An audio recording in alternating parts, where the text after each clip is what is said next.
mofinaina isan'andro atolotry ny mpitandrina rakotina valina maoly.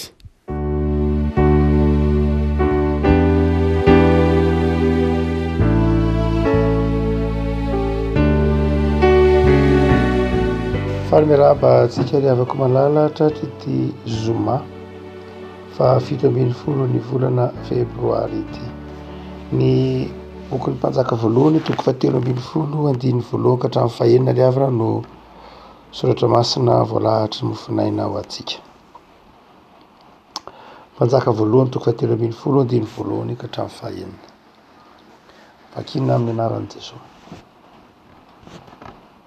Arindro nisy lehilahin'Andriamanitra avy tany Joda tonga tany Betela no nitenin'i Jehovah raha mbola nitsangana teo anilan'ny alitara andoto didika azo manitra Jeroboamo.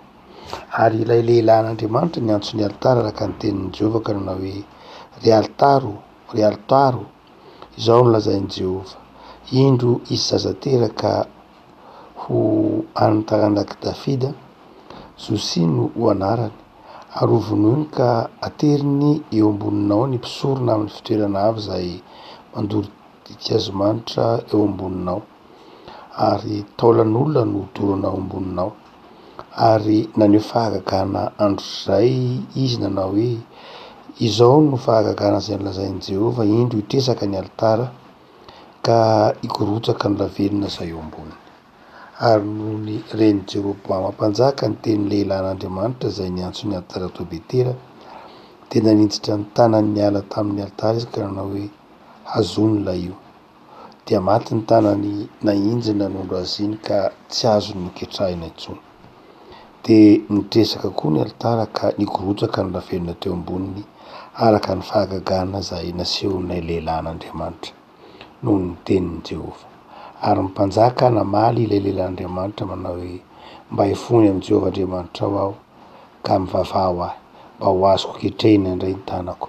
Ary ilay lehilahin'Andriamanitra dia nifona tamin'i Jehovah ka dia azon'ny mpanjaka niketrehina indray ny tanany ka tonga tahaka ny teo. Ray masonao manamasinanay ny fahamarinana, teninao ny fahamarinana. Amen. Ny fanjakana avaratra sy ny fanjakana atsimo tany am-piandohana dia fantatsika fa firenena iray ihany, ny fanjakan'i Joda sy ny fanjakan'i Efraima. I Jeroboama dia mpanjaka tany amin'ny fanjakana avaratra, ary no ny antony ara-politika dia nisaraka tamin'ny fanjakana avaratra ny tany atsimo, ary tarihin'i Jeroboama moa zany tany am-piandohana. I Jeroboama dia satria moa zany ny tempoly tany amin'ny fanjakana atsimo dia tsisy tempoly tany amin'ny fanjakana avaratra, na dia betsaka kokoa aza nisan'ny mponina tany amin'ny fanjakana avaratra satria fokofolo ny tany amin'ny fanjakana avaratra, ary isan'ny foky lehibe tany amin'ny fanjakana avaratra ny fokon'ny Efraima. Ny foko roa monja taty amin'ny fanjakana atsimo dia ny fokon'ny Joda sy ny fokon'ny Benjamina. Saingy ny tempoly moa Jerosalema taty amin'ny fokon'ny Joda, dia noho ny olana noho ny avinaviny ataontsika hoe fanjakana avaratra dia tsy nakany Jerosalema izy fa naleony namorona Andriamanitra nanomarina kokoa toeram-pivavahana hafa mihitsy dia tany Betela izay tany amin'ny faritra fanjakana avaratra io. Ary rehefa tsy tany amin'ny tempoly intsony ara ny mponina tany amin'ny fanjakana avaratra dia lasa nivily lalana le fivavahana, tonga nampifangaro fivavahana ny mponina tany amin'ny fanjakana avaratra satria ny tempoly tany atsimo, ny mpaminany tany atsimo, ny mpisorona tany atsimo, dia taty avaratra zany tsy misy ilay institution an'ilay fivavahana, ka dia samy nanao izay nahafinaritra azy ny tao fanjakana avaratra. Ary teny zavatra nitsanga dia zao mandalo ny antsoina hoe syncrétisme na fampifangaro mpivavahana izao. Jeroboama mpanjaka eto, ary dia nisy ihany ny mpisorona atao amin'ny Jeroboama izay tsy mpisorona nanaraka ny lalànan'ny Levita akory, fa mpisorona mipotra amina karazan'olona maro samihafa. Ary dia nisy mpaminany ny rahin'Andriamanitra avy any amin'ny fokon'ny Joda avy any atsimo zany, nananatra sy amerina ny Jeroboama sy ny fanjakana varatra amin'Andriamanitra. Dia izay ity tantaraina amin'ny andiny voalohany ka hatramin'ny fahaenina ity. Zavatra roa no asehony azo atsaina ho sakafom-panahy na ho hefim-panahy asehony ity indrindra masina ity amintsika ry havako.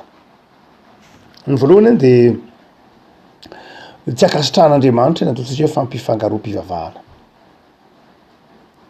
Ny fanompo-tsampy efa tsy akasitran'Andriamanitra fa ny fampifangaroam-pivavahana koa dia fahavetavetany eo anatrehan'Andriamanitra. Betela mantsy dia tanàna lehibe de efa hatramin'ny andron'ny Jakoba, de efa tanàna lehibe Betela hatramin'ny andron'ny Jakoba, hatramin'ny andron'ny Davida de efa tanàna lehibe Betela. Saingy eto de lasa nanjary nisy toeram-pivavahana zay nampifangaroina tamin'ny Andriamanitra tsy izy fomba pivavahana Andriamanitra tsy izy. Ary eo le hoe Andriamanitra tsy izy resahana eo de marina loatra fa nampiasa ny bokin'ny Pentatioka, nampiasa ny bokin'ny lalàna ny fanjakana varatra. Saingy ilay fanompon'Andriamanitra mihitsy no tsy mandeha araka zay nandrasan'Andriamanitra azy. Tsy hoe satria le toerana masiny Betela. Tsy hoe satria lay boky ampiasaina Pentatioka na bokin'ny lalàna ampiasainao de toerana masina lay toerana, le fivavahana masina. Fa ny toe-tsaina entina manateraky ilay fivavahana mihitsy de efa tsy nakasitrahan'Andriamanitra. Satria lay avinavina hoe aninona ny Jerosalema moa zay nivavaka any ange fanjakana atsimo toy ny resy zay mandeha makany amin'ny fanjakana atsimo, zay ny toe-tsain'ny mpona tany avaratra. De nalony namorona izao fivavahana hitantsika izao. Betsaka ry havako malala, betsaka ny olona ny hoe manorina fiangonana, manorina fivavahana no ny avinavina, no ny toe-po tak'izay nitranga tany amin'ny fanjakana varatra hoe zay ranga tsy angonao tsony, zay tsy hivavako tsony, zay aloha zay anorina fivavahana hafa mihitsy, tsy mety aminay le ao. De be dehibe indray no ataontsika hoe prétexte izay atao mba hialana amin'lay fivavahana. Nefa raha ny tena marina dia ilay olombelona mihitsy no misy olana fa tsy Andriamanitra loatra. Lay olombelona samy olombelona no misy olana dia miala amin'ilay fivavahana. Tsy te hifandray, no ny ampopody isy toerana, no ny fireharehana, no ny maha olombelona, no ny ego nareo ny teny frantsay zay, de miala ao anatin'ilay fiombonana na lay fiangonana ka de manorina fivavahana hafa mihitsy.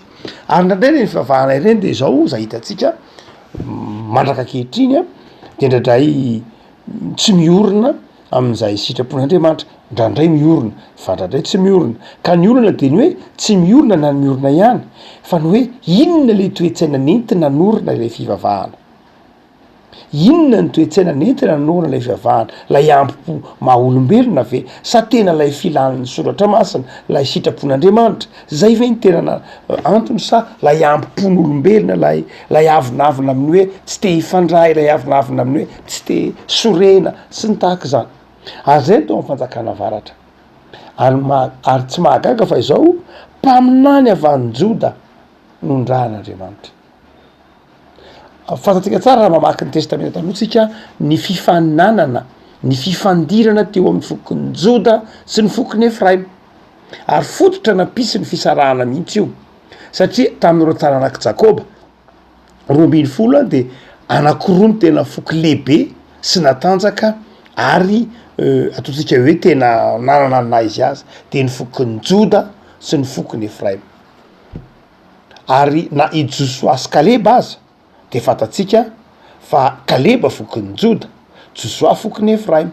Hatrany am-polohany mihitsy ireo foky anakiroa vao nanorina ny fanjakan'Israely, Andriamanitra nanorina ny zanak'Israely zany de efa teo ny somary olanolana teo amin'ny fokon'ny Joda sy ny fokon'ny Efraim, ary de nefara aty amin'ny fisaraham-bazany zany. Ary tsy hoe ny fisarahana ara-politika ihany, ara-firenena hoe tonga varatra sy atsimo, fa izao tena niaky teo amin'ny fiainam-panahy mihitsy zany. Saingy ny tempolo moa taty amin'ny fitanàna ny Joda de voatery nanangana fiangonana hafa tempoly hafa mihitsy ny Efraima sy ny namandreo sivy hafa ary tena morona favahana hafa izay mifangaro ary natao hoe Samaritana moa izy aty aorina nanjary Samaritana ny antsoina azy ny antsony Joda azy aty aorina. Hotsika manao hoe tsy akasitrahan'Andriamanitra ny fampifangaroam-pivavahana. Ny fampifangaroam-pivavahana voalohany de ny hoe Andriamanitra fitiavana.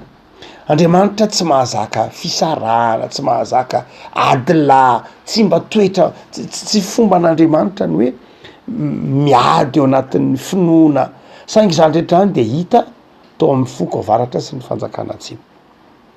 Ary dia eto ry havako malala amin'izao andro eny antsika izao de mbola betsaka ny olona mampifangaro fivavahana. Betsaka. Mitonona ho kristianina izy saingy zao mandray roa ange tsy voatery hoe le makary am'ilay sampy ihany, makany amin'ny sampy moa de efa mandray roa raha teo, tsy dikevitra zany. Fa lay hoe mandray roa de zao lay toe-panahy koa amin'ny fanomponan'Andriamanitra de tokony ho fo madio, tokony ho fo zay miorina amin'ny fitiavana namana sy ny fitiavana an'Andriamanitra. Ny hoe mandray roa koa de zao lay hoe fanomponan'Andriamanitra afangaro amin'ny ambopondra indray, afangaro amin'ny fitiavatena indraindray. Tsy akasitran'Andriamanitra zay. Fa ny akasitran'Andriamanitra de zao fitaomanany olona ny sitrapon'Andriamanitra de zao olona manompo an'Andriamanitra ao anatin'ny fahadiovam-po. Eto ravako malala de niravan'Andriamanitra tamin'ilay lehilahin'Andriamanitra, niravan'Andriamanitra tamin'ny alalan'ny teniny ny altaran'ny fandoroana didikazo-manitra ny fanompo-tsampy. Ny tenin'Andriamanitra ihany no mandrava ny fanompo-tsampy. Tsy ny olona akory fa ny tenin'Andriamanitra, io tenin'Andriamanitra io rehefa torina io de io no mandrava, io tenin'Andriamanitra io teny velona, io no mandrava sy manitsy ny fiarahamonina. Teto zany lay lehilahin'Andriamanitra de tsy hoe nakafamaky izy de nakangady izy de nanapotika ilay fivavahana tsy izy, nanaka bomby izy, nanaka fitaovana mahery izy, anapotera ilay fivavahana tsy izy, tsy fomba an'Andriamanitra zany.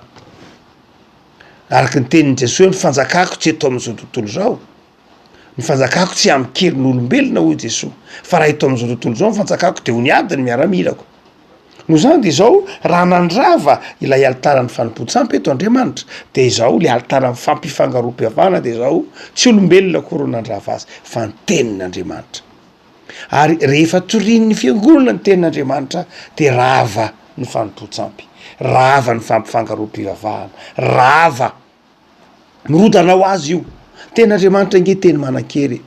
Ny itsika moa efa ataontsika hoe tratran'ny toe-tsaina rationaliste de manao hoe ahoana koa moa ny aharava teny toriana ve aharava ny fanompo-tsampy. Tsy ry havako malala.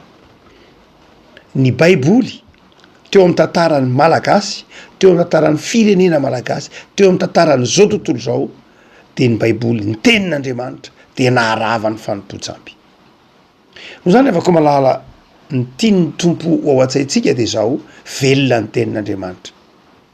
Ndraindray tsika maika hita vokatra tena indray mitady hampiasa ny fomba n'izao tontolo zao ka hampiasa hery, hampiasa ny herin'olombelona ahafahana manova satria maika hanova ny olona hiala amin'ny fanompo-tsampy amin'ny alalan'ny fitorinan'ny filazantsara, amin'ny alalan'ny fitorinan'ny tenin'Andriamanitra, amin'ny alalan'ny fampahafantarana ny olona amin'ny fahasoavan'Andriamanitra no mahatonga ny faharavan'ny fanompo-tsampy.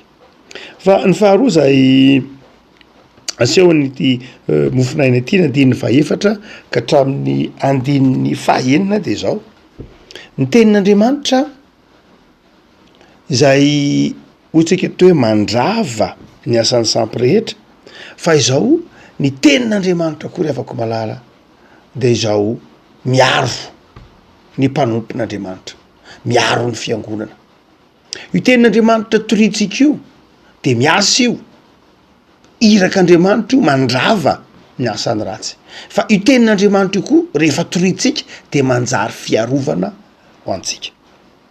Jereo tsara raha ohatra ny raisiny eto manao hoe dia tonga Jeroboama nyteny tamin'ny manodidina azy manao hoe sambory lay io, mantsy ilay lehilahy an'Andriamanitra, mantsy ilay mpaminany zany, hazony lay io, sambory izy. Hoy Jeroboama mpanjaka nanondro ity lehilahy an'Andriamanitra, kanjo ketraka ninitsitra ny tanany ary tsy ketraka intsony raha tsy lay lehilahy an'Andriamanitra indray no nangataka famelan-keloka ho azy. Avako malala itenin'Andriamanitra toritsika io nge tsy hoe zay mahatonga hoe natao hoe sabatra roa lela izy, tsy hoe sabatra manindrona ny manova ihany fa sabatra koa miaro atsika amin'ny etraketraky ny ratsy. Mandrakariva masiny ny ataontsika hoe ny olona mitory ny tenin'Andriamanitra nge de matetika halan'izao tontolo zao de tsy afaka miaro teny. Eny tokoa halan'izao tontolo zao fa lay tenin'Andriamanitra toritsika io koa de zao teny velona ka miaro ny fiainatsika. Eo ampitoriana ny pijogona vavolombelona isika, eo ampitoriana ny filazantsara isika, na de eo aza ny fankalan'izao tontolo zao de izao miaro atsika Andriamanitra, miaro atsika ny tenin'Andriamanitra.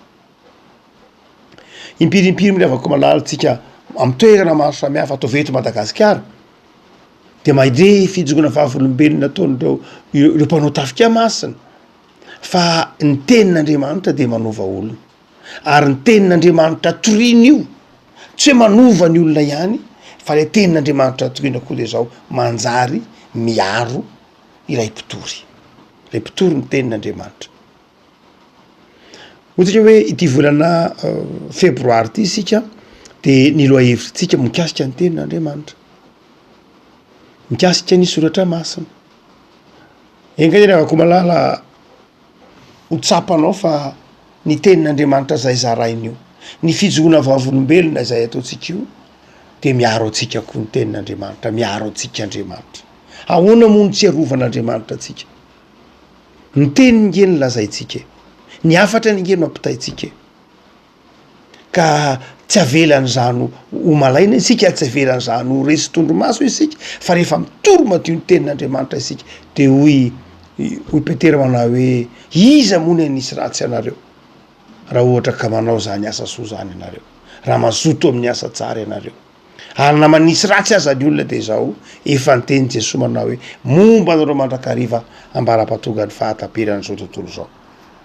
Todika amintsika fiangonana araka zany ity afatry ny mofinaina ity manome toky atsika fa rehefa toritsika madio ny tenin'Andriamanitra de miaro atsika koa ny tenin'Andriamanitra, miaro ny fiangonana, miaro ny mpanompon'Andriamanitra.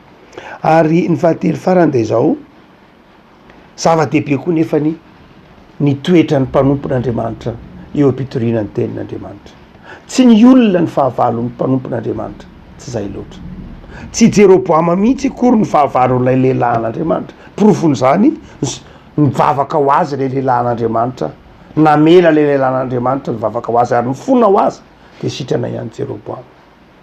Ny mpanompon'Andriamanitra na ny fiangonana miavaka ety amin'ity zao tontolo zao ty de tsy olombelona ny fahavalony, tsy ny olombelona ny fahavalony fa ny fanary an-tsainy amin'ny rivotra.